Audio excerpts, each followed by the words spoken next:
Hello, greetings. This is Gilles Mansillon. I wanted to come and to continue to speak about transcendental psychology, the law of one, spiritual understanding, this connection to the inner self, to the inner soul, to the inner spirit. For we all have this connection to this. We all have source, the creator of all that is within us, but it is a silent partner until we engage and become subservient to the guidance of that spirit.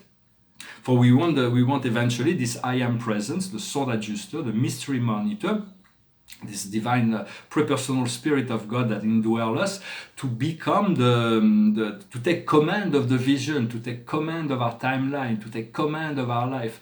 We have to trust for that. For me, it's for a very long time I've been working on that level, but a lot of people are just coming to realize that there is a great deal of potential that is unrevealed, untapped. And so we're moving towards that. For there's a very, very powerful planetary alignment. Spirit has informed me that the planets are really we're going to create change that are in this year. We're going to see more change that we've probably ever seen, both in society and within our own life. And there is a great deal of acceleration. There is a new level of anchoring and activation of the violet flame, the violet fire, on a new level that the Earth has never known before. And so there's going to be a transmutation. For when we see the pain and suffering of those that are because of brutality and war, the universe, when it sees so many people suffering because of that, will take note of that, and will eventually, it might come even faster than we think, to move into a world where nobody will ever want to hurt anybody else, will never want to start a war, do brutal things, or all of this will take a while before all is disconnected, but we're moving towards that, towards a world of peace.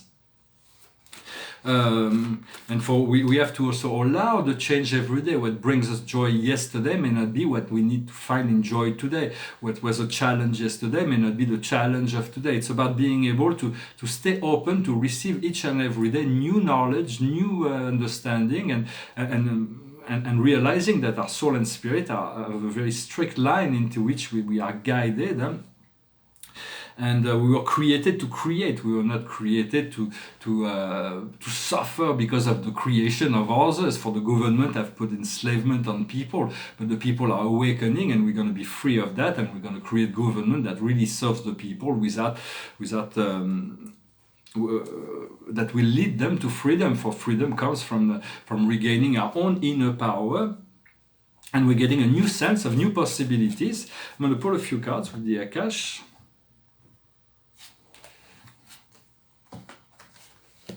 It's all well. It's in the past is the art. We are supported from the past. The art is something that was given to, which is to embellish the quality of life. So where we are now is health. We are asked to improve our health, do whatever we can to be more healthy. And in the future, we're going to be able to disengage from persecution and inquisition. And at which point we'll be able to rise above and find our galactic consciousness, which is always our soul is already connected to this galactic consciousness. What we're working on is the monk or the nun. It's about gathering our energy, staying, not dispersing our energy at all, if possible, to stay focused, to stay clear, to stay simple, to stay zen, to stay serene. And the outcome is a great deal of empowerment and the retrieval of the Akash. Egypt is the Great Pyramid of Cheops, which is actually it was misnamed. It was the Pyramid of Thoth, is the guardian of the Akash. It was built above the halls of the Amenti. And so all this cellular memory, this Akashic memory will slowly but surely return. It might come in a flash, or it may come as many steps. For ascension is an ongoing process.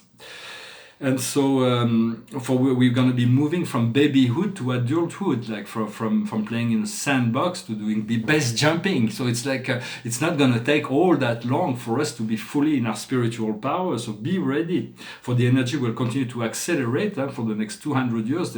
For the mainstream of humanity, but for us light workers, it's now, the here, now, you here and now. There is nothing else. There can never be anything else than you here and now. Even if you're thinking of someone else, somewhere else, at another time, it's you here and now that is thinking of that. So it's always you here and now, and so that allows you to focalize on this understanding on what is going on within yourself, and there's a great deal of acceleration that will lead us to the 0 point, the energy that connects and makes possible all the timeless energy that manifests the whole 12-dimensional matrix of our sub-universe.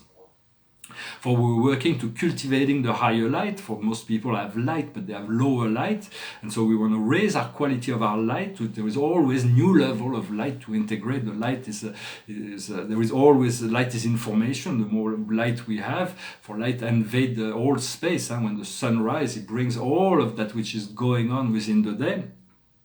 And there is also dark light, this light that is used by the dark forces to send fear and nightmares into the collective of humanity. The only power they have is to send fear into the future by sending into the present, try to condition the past. So we decree, it's like George Orwell, by changing the past, we controls the past, controls the present, who controls the present, control the future. So it's about regaining the power, allowing our spirit self to align us with the highest potential, the highest possibility, and not to be distracted by any thoughts or any nightmare that can be projected into our mind by those darker light.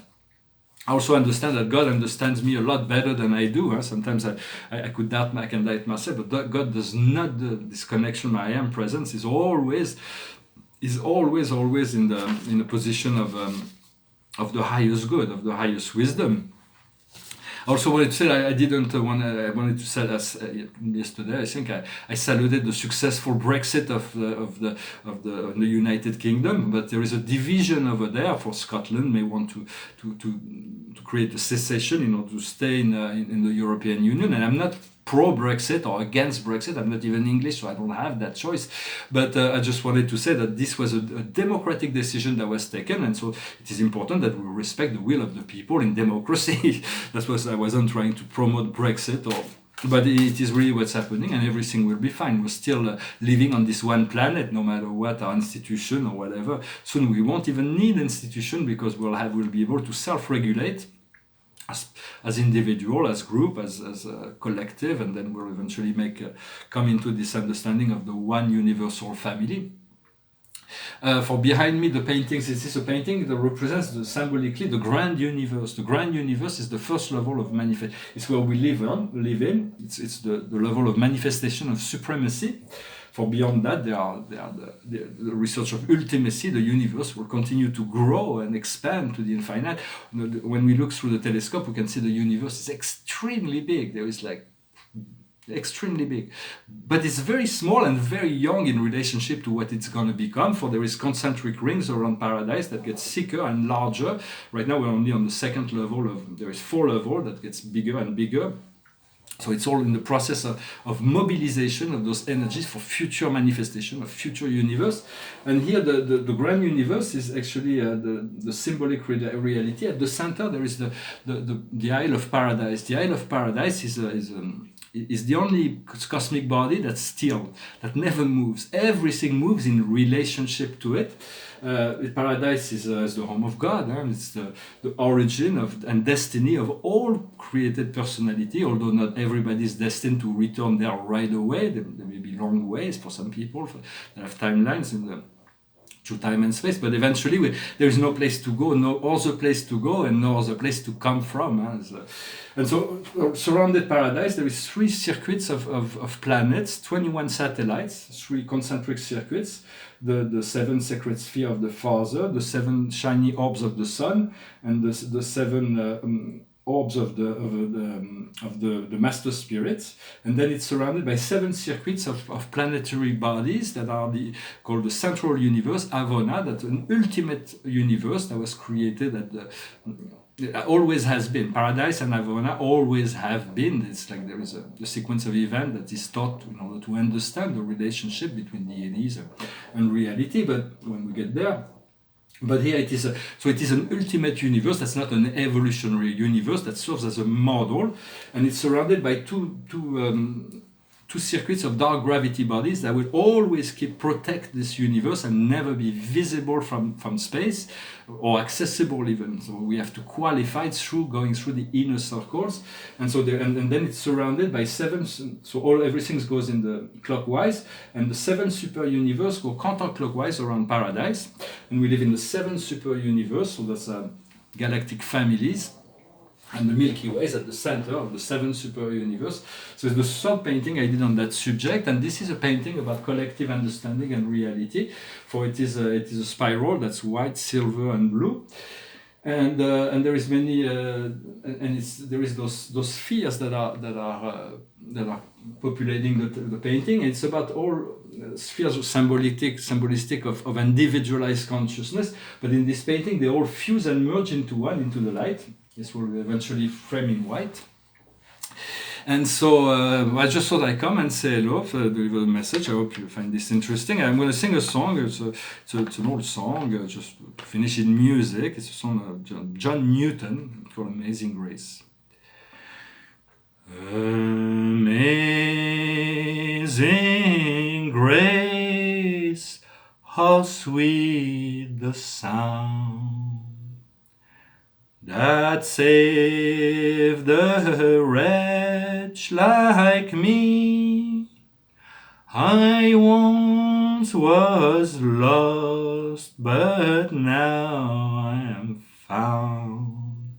Was blind, but now I see. When we've been there 10,000 years, bright shining as the sun, we've no less days to sing God's praise than when we first begun. Amazing grace, how sweet the sound that saved a wretch like me. I once was lost, but now I'm found. Was blind, but now I see. So we want to move into the state of grace. So it is for music is good. It tunes us to frequencies. For sound is frequency, and sound is very powerful. For positive sounds will elevate us. For negative sounds will bring us down. A lot of people like negative sound, negative music, because it comforts them in their lower frequency. But it's not a matter of judgment. Everybody's got the right to test that, to choose whatever they choose. And then we'll put one more card. So it is the Eight of Ariel. You can be proud of the work that you have accomplished. It is by practicing that we learn. Thinking about taking back some new study or following a formation.